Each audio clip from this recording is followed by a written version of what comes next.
Hey, Emma. Yes, Madelyn. What do you call a vertically challenged holy man or woman?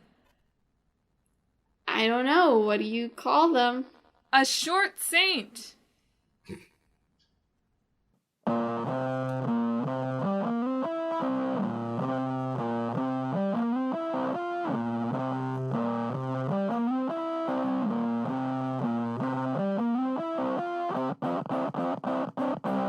Hello, and welcome to Talk This. It's dangerous to podcast alone. That one got a snort. You know, there's a lot of very technical definition into what goes into being a saint. I know that. You have to have done some amount of miracles, and there's Yeah. a whole council of cardinals that have to go through it. I know. That would not have been a fun joke. It already was barely a joke. And if I'd pulled up Wikipedia and been let me give a 5-minute summary of exactly what it means to achieve sainthood. I just don't want you to mislead the listeners, you know? Actually, all you have to do is almost get killed in a gang fight, and then you can be a saint, no problem. Fair enough. True. That's actually what the Cardinals review. Well, thanks for tuning in, folks. I'm your several miracles short of sainthood host, Madelyn. I'm your definitely should have gotten my sainthood by now.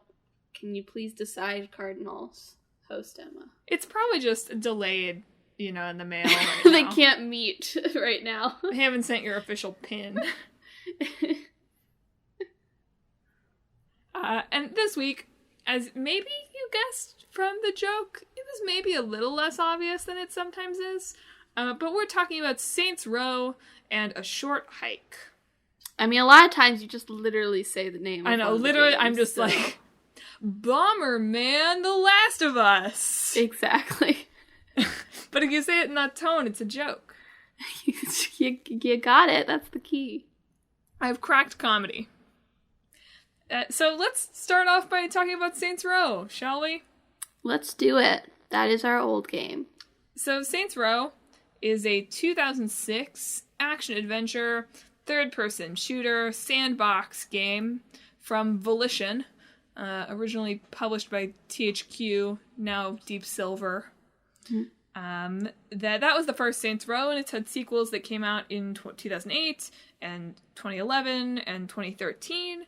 And now apparently it's Saints Row 5. They just announced or confirmed again last month. Is coming last month. They said this year, I think, but we'll see. That seems optimistic. We'll see if it comes this year.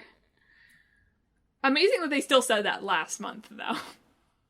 Well, that actually might be better. I wonder if announcements that come during this time might actually have already factored in any delays that would be happening because of the situation. That's what I was thinking, but also, who knows? Who knows anything? I know. But there's also a remaster of the third game, which is Saints Row the Third, I think is pretty the literal title, coming soon as well. So it's a good time to be a Saints Row fan. This month or something. Saints Row all over the place.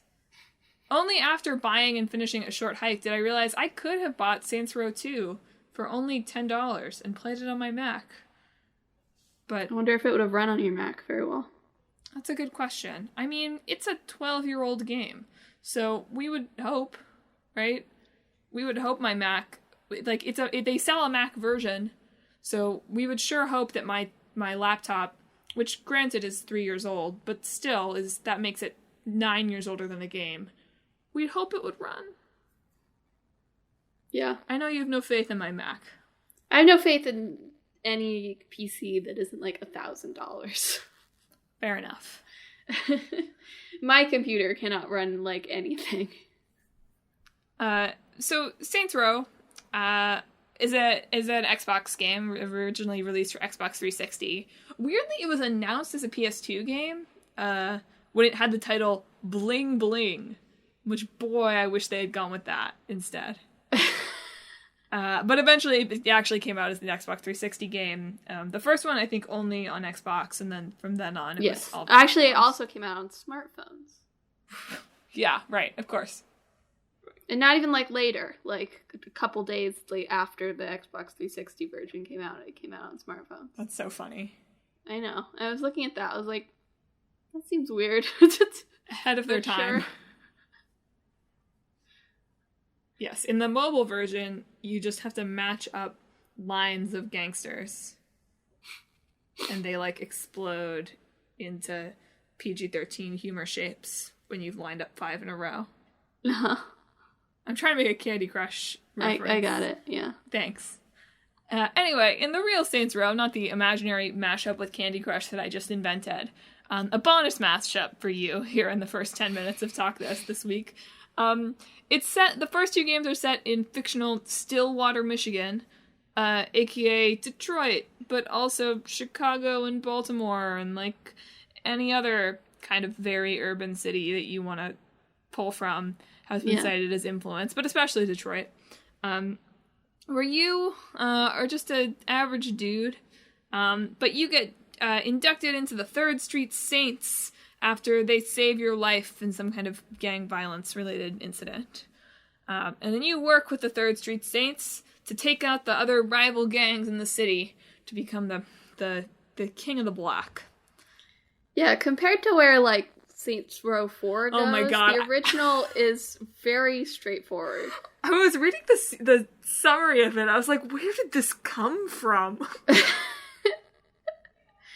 To be honest, I think Saints Row 4 is a more natural progression and something that perhaps makes it break a little bit away from the Grand Theft Auto comparison by just throwing it out there, you know? So Saints Row has really grappled with that a lot throughout its history of being accused of just being a Grand Theft Auto clone. And a lot of the commentary I read on that was basically like, well, Grand Theft Auto still sort of at least pretends to be like a serious crime thing. Yeah. Especially in the era that Saints Row was really direct competition with it. Whereas Saints Row is just ridiculous and catering. I'm never going to forget those boys on the subway. R.I.P. the subway, by the way. But I'm never going to forget the boys talking about Borderlands being mad funny. It caters to that crowd. Yeah, they probably would have called this mad funny too if they knew about it.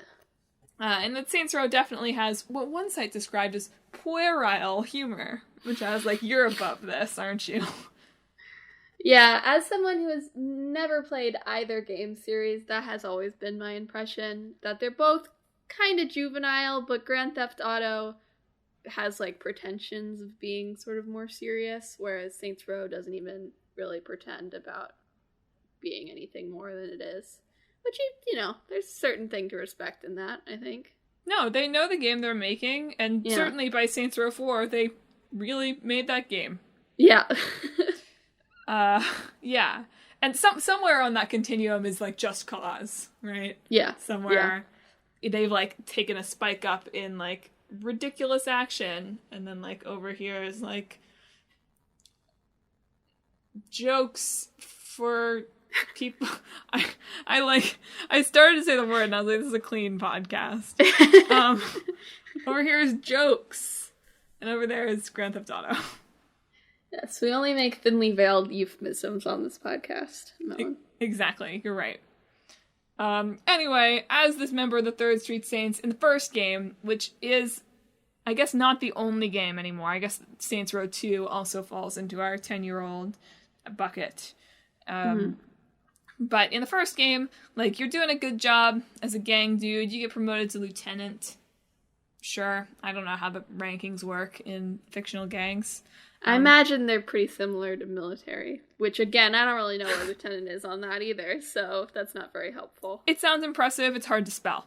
At that point, the mayor kidnaps the founder of the Saints, presumably Jesus, right? I don't think so. It's not his name. It's Julius, actually. So, pretty close, but not quite. And the mayor, in exchange for Julius's life, puts a hit out on... Wait, the mayor? No, it's the police commissioner. The mayor doesn't... I was rolling with you, but you a little bit backwards. I got confused. It's the police commissioner who kidnaps Julius, and then he says, I'll give you Julius if you'll kill the mayor. So you kill the mayor, and then the new mayor invites you to a party on his yacht and this reminded me of your moment in Trails of Cold Steel that you were talking about recently. The yacht blows up, killing everyone on board except you, conveniently. So you can return for Saints Row 2. Yes. That's all, like, it's out there, but it's pretty standard, like, action, gangster trope story. Right? Absolutely. If we were making up some kind of a gangster game mashup, that could be the plot that we made up. Yeah. It's tropey enough. Do you want to talk about so the next two games really progress from there. Right? Yeah. I think Saints Row 2, you're still in Stillwater. Yeah, it's a bigger Stillwater, which was something I wanted to talk about. I thought it was interesting. We talked about, I guess when we talked about Judgment, maybe? No, that can't be it. I think it was more recent than that. DLC? That maybe. We talked about Kamurocho in the Yakuza games. Oh. And how that's setting. I don't remember why we talked about it. It must have been Judgment. Judgment wasn't that long ago. Okay, well, we talked about Kamurocho and how that setting was such a part of those games. And then it was interesting to me that we come back to Stillwater in 2 games here. And that they talked about it being something that, for returning players, it would be cool for them to see this, like, expanded, better version of Stillwater. Mm-hmm. Which, when we talked about Judgment, I was like, I couldn't think of any other examples. And here is one, albeit on not quite as 20-year of a scale. Yeah. I thought it was interesting talking about development. Like, a lot of the stuff that was added to Stillwater in 2 were things that they originally thought of for the first one, but didn't have the time or scope or budget to put in. Yeah, they had to cut down their vision for the first one by, like, 25%. Or to 25% of it, like 1/4 of what it was supposed to be. And then they gained like half of that back, it sounds like, in 2. So it's like they still didn't get to what they wanted to do. But I mean, it's still the benefit of a sequel, right? You prove yourself with the first one, and then all the ideas that you put on the back burner can actually be put into the second one, which is nice. Right. Absolutely. In that second game, you get to wake up from a coma, too, which is like always a fun... That's always fun. Game thing. So that one is just like, you do more of the same. In the third, you're becoming like a global gang. So you're in a new city called Steelport, working on going global. And then, Emma, do you want to talk about the fourth game? Well, in the fourth game, you stop a terrorist attack. Led by, like, members, like this military, quasi-military agency. Yes, okay, so there's that, and then you're elected president. Sure. But then almost immediately after becoming president, there's an alien invasion. And it's set in a simulation of Steelport. And it's a simulation the aliens have made to, like, break your soul. Yes.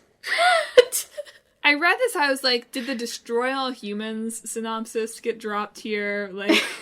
No. Like, what happened? There was no indication. As far as I can tell, again, have not played these games, so maybe they laid the groundwork for aliens from the beginning.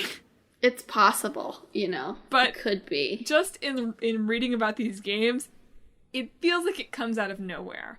Now, tonally, it does not feel like it comes out of nowhere, because these games are, like, over the top, like, hitting people with dildo swords. I kept seeing people reference, which, like, what? Or, like... Why not, you know? I want to read... Well, the developers have called the tone of the games Exagger-real, which I thought was a fun little portmanteau for, like, exaggerated reality. I'll be bringing that one back again and again. But I want to read some stuff from their website, because I feel like it gives a great idea of the tone of the game. Sure. And this is about... So they're doing a remaster of the third game, but they also just recently just did a port of it to the Switch. Mm-hmm. So here we go. Weapons of crass destruction. It's one thing to defeat your enemies, it's another to humiliate them. Hoverjets, human cannonball cars, and sex toy warfare are all part of the fun. Yep, that sounds right. And, of course, big part of the game is character customization, right? Yeah. So, which they talk about as, inside every sinner, there's a saint. Who will you become? I mean, my initial exposure to this game was the Monster Factory episode on Saints Row the Third. So their character creator is pretty good. You know? How did you feel about the sex appeal slider? It's sure something. I did read some stuff that was talking about these games as somewhat progressive. In a weird way. You can wear whatever you want. Yeah. So that's progressive in a certain way. Like, you can wear heels if you're a man, if you want to. You just express your own style, basically. So I could see that as reading as progressive, and that it allows for creative expression of your gender in some ways. Your character also technically uses they, them pronouns. To avoid having to record double the dialogue, presumably. Yeah. But yeah. It was just interesting. It was interesting to see that dropped into some of the things I was reading of these games as progressive. Because, I mean, even just the option to play as a female character in this kind of a game in, like, 2011 or whatever. Yeah. That alone was pretty progressive, let alone to dress your man in a ball gown if you wanted to. So not something I expected from this game that's, like, designed... I don't mean this in a derogatory way at all. It's, like, designed for 12-year-old boys, right? Yeah. Yeah. Was not expecting to be seeing people kind of hailing it as this early progressive step forward, but here we are. I mean, when you compare it to Grand Theft Auto, you know, those are very much like you're the one guy that they're telling the story about. Which doesn't quite have the same... I mean, I think it's just fitting with the sort of ethos of freedom and wildness that they have for these games, in terms of, like, if you can fight someone with a dildo sword, why can't you do it, like... Yeah. Wearing whatever you want. Even that includes nakedness. You can just be naked if you want, so... To be honest, if that's not a good motto for 2020, I don't know what is. Oh, no. Anyway, the game itself, it plays in a lot of ways like, you know, any other kind of semi-open world, mission-based Grand Theft Auto clone. Yeah. We haven't talked about the gameplay for that reason. Yeah, the one difference, I think, from Grand Theft Auto is that your main story progress is blocked off by something called respect. Yeah. That you gain by completing, like, different activities in the open city of Stillwater.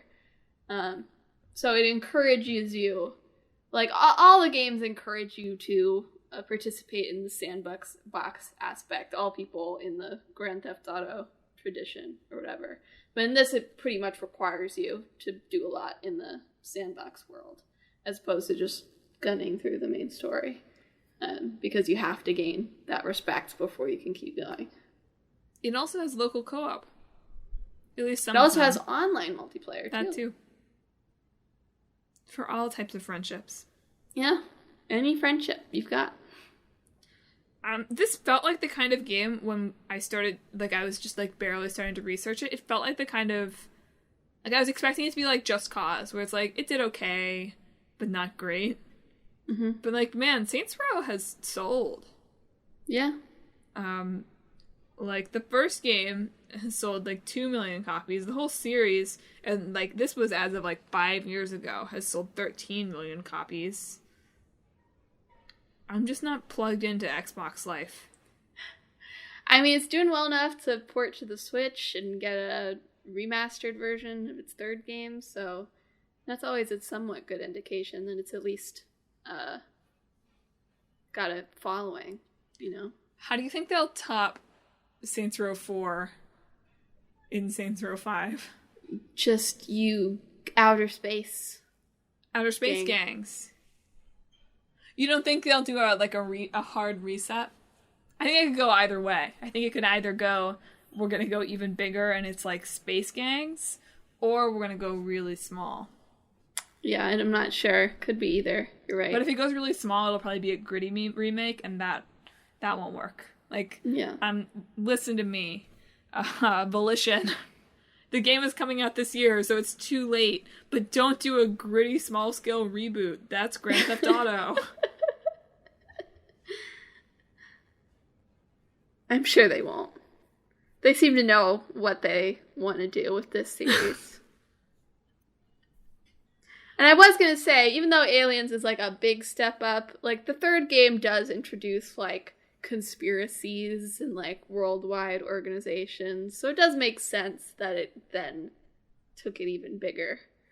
I just think it's really funny that you're just, like, suddenly president. Yeah. That's the part I find funniest. I don't know. Is it funny? Or is it prescient? Let's not think about that. Let's not. You're right. Instead, let's move on to a game just the opposite tone. Just the entire other side. Well, there's some, some freedom, some idea of doing your own thing. I don't mean that there aren't similar aspects. I just mean in terms of, like, tone and how the game wants you to feel. I just feel like these are very different. It's not like they're opposite sides of the spectrum or anything. They're just, like, very far apart on this, like, X and Y axis that I've created for myself. Uh-huh. And that game is A Short Hike. Yes. It's a indie game. You were going to say walking simulator, weren't you? No, I just wasn't really quite sure what genre to use. From the designer Adam Grew. That's probably how you say the name. That came out in July of this past year. And in it you play as a bird named Claire. Mm-hmm. Claire. Who is, I think, visiting or hanging out on this island. You came with your Aunt May. I played this game today, so I'm fresh. In order to climb to, well, it's just to hang out, but she's waiting for a call, and in order to get reception on this island, she has to climb to a certain point in the park that actually gets reception. I believe is the premise. I played it today as well, but I had played the first hour of it several weeks ago, so the premise is somewhat muddy in my mind, but I believe it's something like that. But mostly it's an excuse for you, this bird person, to sort of wander the island and talk to all the people there, while gathering golden feathers that help you fly more and climb more, in order to climb your way up to the top eventually. So I saw one review that described this as part Animal Crossing, part Breath of the Wild, which is like a very talk this way to think about this game. Yeah, but it's not inaccurate though. It's in some ways it's not inaccurate, but in many other ways it is very inaccurate. Yeah, like I mean that's always what you're gonna get when you like compare one game to another game. I know, but everything was like, it's Animal Crossing in this, it's Animal Crossing in that, it's Animal Crossing in the other thing. I do feel like, I mean, I understand, I do feel like some people are maybe using it as a crutch to be like, they're anthropomorphized animals. Nobody does this but Animal on Crossing. An island. Yeah. But I mean, you're on an island. The fish do look the same. You're talking to a bunch of people, you know, sort of getting to know the environment. I'm not saying so there's some basis for comparison, but I do feel like it might just be a way to be like, you're animal people. It's certainly a way to sell the game to people. I just think the driving ethos behind it is so different, or at least in my experience, is so different from how you play Animal Crossing, or why you play Animal Crossing more appropriately, and similarly so different from why you play Breath of the Wild. In Animal Crossing, it's a game that you come back to every day, and you play a little of it every day, and not that much changes, really, but little things change.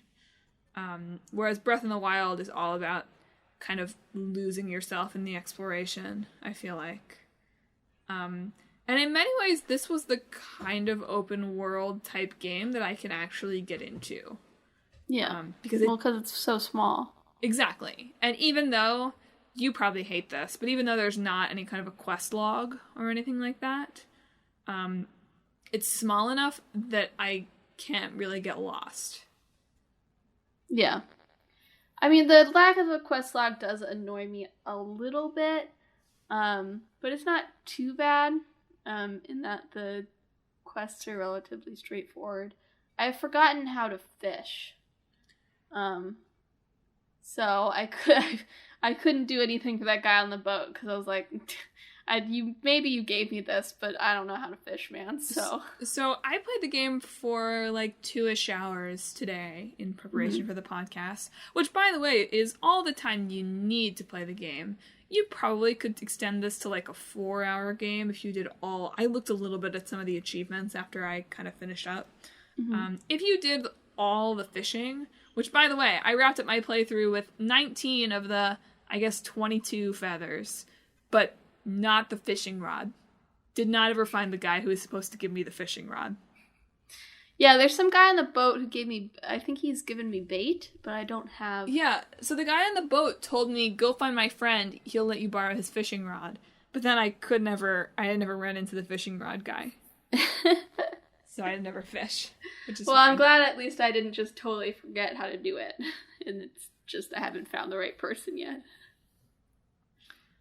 But I enjoyed this game. There was something very refreshing about knowing that it was a game that I could get a relatively full experience of in 2 hours. That definitely allowed me to do a little bit more exploring. I've read a lot of people making this game very deep and very much about their own compulsion to check things off the list. Which I understand why you would want to project that onto this game. It's a game that gets called out as being very relaxing and very calming in a lot of things, and it is that. The music is great. It's fun to fly around as a cute bird girl. Like, it's pretty. But also I was just like, it is a game. Like, stop making me feel bad for wanting to do the quests. Yeah. Think piece. I found it, I played it for exactly 93 minutes. I checked on the Epic Games Store for my playtime. And I have, I think 14 golden feathers now, and the silver feather from the other island. Did not get to the other island. Yeah, the secret mysterious island that I found just by like seeing how far I could swim out. Somebody mentioned it to me, near the beginning of the game. I haven't gone. But you need enough feathers to get at the top, and then you get the silver feather that basically makes all your golden feathers more effective. So now that I can like climb and fly every place, I'm finding it a lot more relaxing because I can just sort of stumble upon things that I haven't found yet. Just sort of, I don't have to, now that I have so much stamina, I don't have to like keep track of where I am as much. Except when you're on the cold mountain. Even then, really. I mean, I haven't gone too far up there, but Have you not gone to the peak? No, I haven't gone to the peak yet. I'm kind of wanting to find all the money for that one guy who's selling the golden feathers. Don't buy his feathers. I've made a mistake. I don't know where I'm going to find the rest of the money. Oh, you're not, but he says after he sells everything, he still needs 400 more. I don't know. I bought all of his things. Now I have like 250. I'm never going to get to 150. Another 150. Where am I going to find it? Well, I guess I will stop until I have 400 and see if I can give it to him. But he said when I asked him that he has to sell all of these, and then he's still 400 short. Go with 400 and see what happens. I'm curious. Yeah, I mean, I've bought 3 of his feathers, I think. Anyway, as you might have picked up from this, a lot of what I really enjoyed about this game and thought was kind of special about the game is all of the little side stories with the other people on the island. I really liked, I don't know if you've talked to the painting raccoon much. A couple of times, yeah. The painting raccoon's journey of self-acceptance and self-discovery and becoming okay with painting what that raccoon wants to paint was so touching.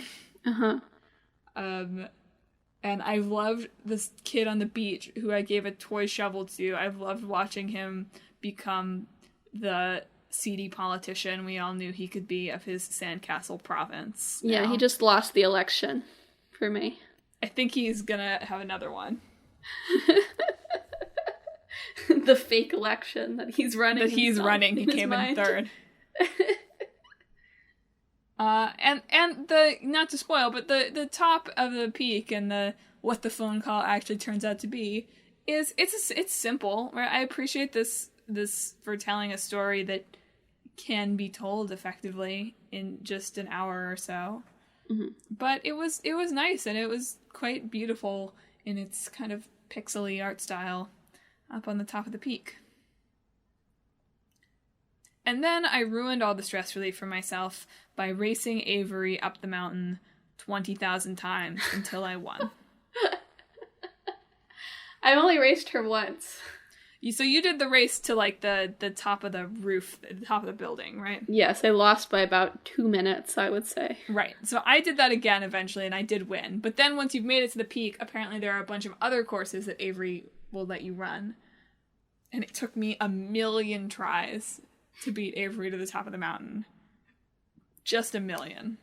When I stopped, I was struggling with the beach stick ball. I got to 20, although apparently you get an achievement at 30. I've done 10. And then I tried another, 10 times and never got above 2. So. I've found that my current TV show is helping with that. I found that watching Haikyuu is really motivating. Motivating beach stick ball. But it's not volleyball, it's beach stick ball. I know it, okay? But the only rule is to do your best. Exactly. There's just a lot of wholesome energy in this game. And not in a way that feels very sincere. Yeah. Which I think is what people have latched onto about it. Is, I'm always a little bit skeptical of games that claim to be soothing. Right? Right. Everybody always calls out Stardew Valley as soothing. Stardew Valley's not that soothing. It's you can I don't understand why people describe Stardew Valley as soothing, to be honest. It's nice. You can keep playing it. It distracts you from your real life problems. I get describing it as soothing on that level. But the gameplay is not, there's a timer going at all times. You could say the wrong thing to a villager and have them not like you. Yeah. Yeah, it's really the timer on Stardew Valley that just makes it impossible for me to get into. Which is why that race really raised my blood pressure, because it was the only part of this game that had that kind of a moment. No, what I like about it is it doesn't feel like this island revolves around you, really. Yeah. Everybody's just sort of chilling and doing their own thing, and if you happen to talk to them, they might ask for something. But the very entrepreneurial girl who wants seashells from me. Yeah. Yep. But they're all nice to you, and even though Claire has an attitude sometimes with some of them, they're still nice. They don't care that she has an attitude. It was nice. It was wholesome, and it was nice to even have the experience of running around a not very realistic outdoor space with outdoor sounds. That was a part of the game that was maybe not designed to be quite so affecting as it was for me in this cultural moment. It's got some boppin' tunes, though, too. It does have some boppin' tunes. Definitely. It was, when I bought it, it was on sale for, $5. This is definitely a game that I would recommend you pick up for the 2-hour, $5 experience. I got it, actually, because it was a free game on the Epic Game Store. Well, look at you! Yes, I do profit a lot off the free games on the Epic Game Store, which is, one of the reasons that, why are people complaining about it? You have to sell your soul to Epic Games. You get a free game every week For selling your soul to Epic. No? Small price to pay. Seems fair to me. Would you call this a walking simulator?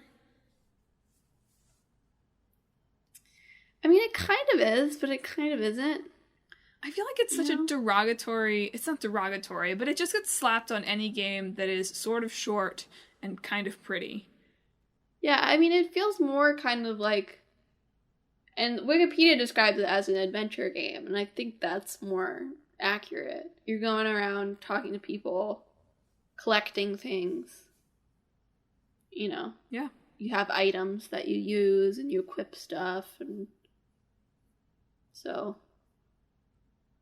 It really feels more like that, like sort of like without the puzzles necessarily, but there are still kind of puzzles though. I mean, figuring out how you're gonna get places. Yeah. They're not hard puzzles. I just mean like if you think of adventure games, and we've talked about stuff like Grim Fandango and stuff before, and it feels like that without like, you know, apply this item to this thing. Yeah. No, that makes sense. So, do you have thoughts on how to mash these games up? I have one leading thought. Animal Crossing, but you're gangsters. Well, my thought is, okay, so it's like, you're a gangster running around big open world, right? But also, everyone's really, like, everyone's really sweet and wholesome, and you're doing a lot of kind of random tasks for people. A kind of sweet and wholesome gangster running around in an open world doing random tasks? What game does that sound like? I was just about to say, that just sounds like Yakuza, Melon. There it is. You can't just make Yakuza. I know, but it occurred to me earlier today, and I was like, that's the mashup.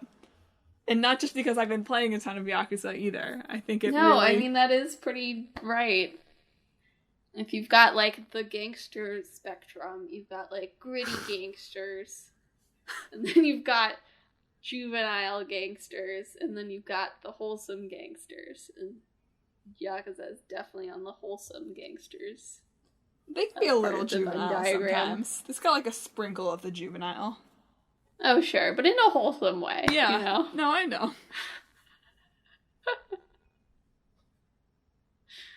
Okay, so I need to come up with a real one that doesn't already have, like, 7 entries, right? Yeah.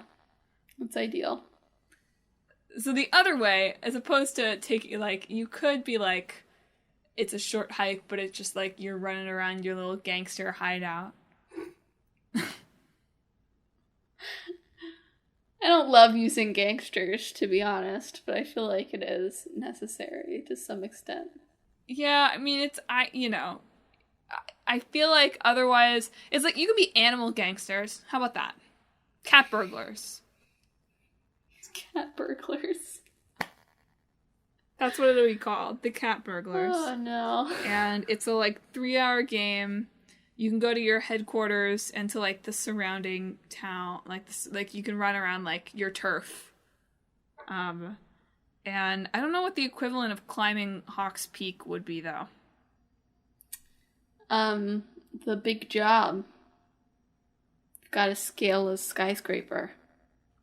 That's a Spider-Man game. But you're Catwoman, though.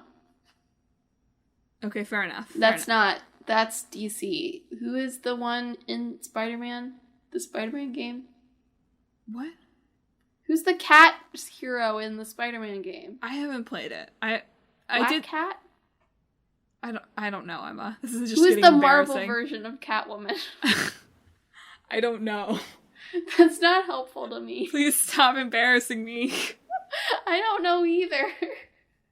But yeah, like wholesome animal cat burglars running around town, like doing errands, like gangstery errands, and like sort of tongue-in-cheek. Gangstery errands. Well, like tongue-in-cheek, like juvenile errands, right? Like, you have to buy handcuffs for somebody. Oh, but he's a police officer. Like those kinds of things. What? Why would you be doing that, though? Like, The police officer, I don't know why the gangster is helping the police officer, but roll with me here. Why does the police officer need handcuffs? What? That's my more question. He lost his handcuffs. He can't find them. You find them, but now they're on sale in like a sex toy store, and you have to buy them back. Great. Like, that's how I'm trying to capture the vibe here. Uh-huh. It's not terrible. Like, I think it would get a lot of press. That's the one thing I'll say about this game. Like, everyone would be like, it takes the usually wholesome genre of walking simulator and flips it on its head. To something for 15-year-old boys. Yeah, what's our audience here, by the way? 15-year-old boys that want to play a short hike but feel like it's a girl's game. Oh, that's a good market. No, that's specific. It's good. Boys that need to be tricked into learning some sensitivity. Okay. Like, there'll be some wholesome messages to it, but it'll have enough of the, like, humor to it that they'll be sucked in. We'll do it, like, your mom will hate this until you play it together. Your mom will hate cat burglars. I don't know. Do you have any other spins on this? I feel like this is a pretty successful one. That's pretty good. I wish it was fleshed out a little bit more, because it does... I don't know. It feels not as unique as our other mashups, I guess. But I think that's okay. Usually our mashups are very unique, and I hate to say this, because they are bad. I think if we make the animals cute enough, it'll work. Then it just feels like rated R Zootopia is kind of the vibe I'm getting right now. Yeah, but like wholesome. Yes, wholesome rated R Zootopia. Okay, well, what's your alternative? I don't know. It's very hard to mash these two games. It's like you could be a flying gangster, I guess.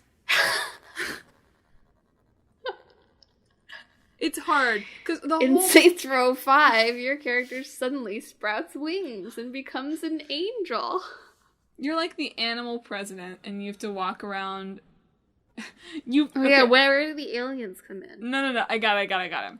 You're like you're the animal gangster president, and you're preparing for like a big multinational conference. So You're having to get the gangster members of your cabinet prepared, but also greet emissaries from other animal nations, but also it's an intergalactic summit, so there are aliens. And then you literally, at the end, you reach the summit.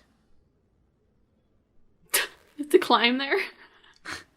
Yeah, it's literally on top of a mountain. Yeah, so you finish talking to everybody and then you just step outside the building. It's like, yeah, you have to climb this mountain now. No, I meant like the summit, like the gathering of political minds. I meant it as a pun. I'm aware. But it could happen. Then you said it's a literal summit, so you have to climb it. Sure, yeah. I mean, that was not my original plan, but I think it should be part of the plan. But you just said that it was... I know, I only did it because you prompted me to. That's what we call creative collaboration. Okay. I'm pretty sure you'd already said that it was a mountain before I said anything. Then I'll take all the credit, and when the game is successful, you can have $0. What's the weird cliffhanger that the game ends off on? Because I think that's also a Saints Row staple. You climb to the top of the mountain, you get a phone call, you pick it up, you hear alien sounds, and you're warped up in a tractor beam from the top of the mountain. Spooky. The Summit 2. Summits in space. Space Mountain. Summits up. I was trying to make it like doesn't make something's sense. That doesn't have anything to do with space.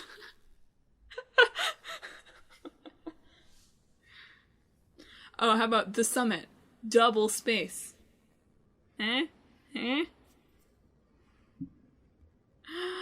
Well, on that highly promising note, this has been another episode of Talk This. It's dangerous to podcast alone. Listeners, thanks for tuning in. If you liked what you heard on the show today, you ought to subscribe to us on social media. We're on Facebook, Twitter, and Instagram, and YouTube. Facebook, Twitter, and Instagram at Talk This Podcast, YouTube as Talk This Sisters. You can subscribe on YouTube. Everywhere else you should follow us. But you knew what I meant, listener. You knew what I meant. You should also check out our website, www.talkthispodcast.com, where you can read more about the show, more about me and Emma, check out the games in the hat that we're about to pull from, and read the blog, where you can see long-running series Clickbait Boyfriend, where my boyfriend is playing Kingdom Hearts 3 Remind, or really the Limit episode now, to be honest. Man, what's going to happen next on that? Well, next I'm going to post the next blog, and then probably 2 more blogs after that. And after that, Who knows? If you have ideas for the future of Clickbait Boyfriend, or there are games that you want Clickbait Boyfriend to play, go read a few entries of the blog and see the kinds of commentary you can expect on your favorite game. Yeah, what game do you want him to ruin for you, basically? What game do you want him to latch on to a beloved character from your childhood and just twist it until it's just darkness incarnate? Think of that game. Think about that. And DM That's it your to prop us. for the week. But also while you're there, you should read Split Screen, where Emma and I are watching Coffee Prince and My Hero Academia. And then finally, most important, if you like the show, or, as I say now every week, if you just need a reminder of when it is Sunday at noon, you should subscribe on Apple Podcasts, Google Podcasts, Stitcher, TuneIn, Spotify, Pandora, online and on the app, Overcast, Pocket Casts. Just one of those would be good enough, but you could subscribe on all of them if you're subscribe on every really a single super one. fan. And while you're there, leave us a rating or a review. We love that. So Emma, next time is a side quest of my choosing, which I'm trying to come up with something that is like Mother's Day themed, but I gotta mull that over a little bit more. Dang, is Mother's Day coming up? Mother's Day is next week. Oh boy. Consider this your reminder too, listeners. But Emma, don't worry about that right now. It's time to pick our games from the hat for 2 weeks from now. Alright, well, our old game is Mega Man. Nice. A classic. I wonder if the first one is actually called Mega Man, or if it's called something else. I guess we will find out. And our new game is Ori. And I just have Ori in the hat, but I think the new one is And the Blind Forest, I believe. Ori, or that might be the first one. Oh no, it's Forest. Ori and the Will-O-Wisps, I think is the new one. But either way. Excellent. More games to That's add what to we'll be my talking about. growing backlog. Well, folks, tune in 2 weeks for our episode talking about those 2 games, and next week for a topic of my choosing that may or may not be Mother's Day geared. Now that I've said that, it almost certainly won't be. But yeah, I mean, there are no video game mothers, so I don't want to spoil a short hike for you.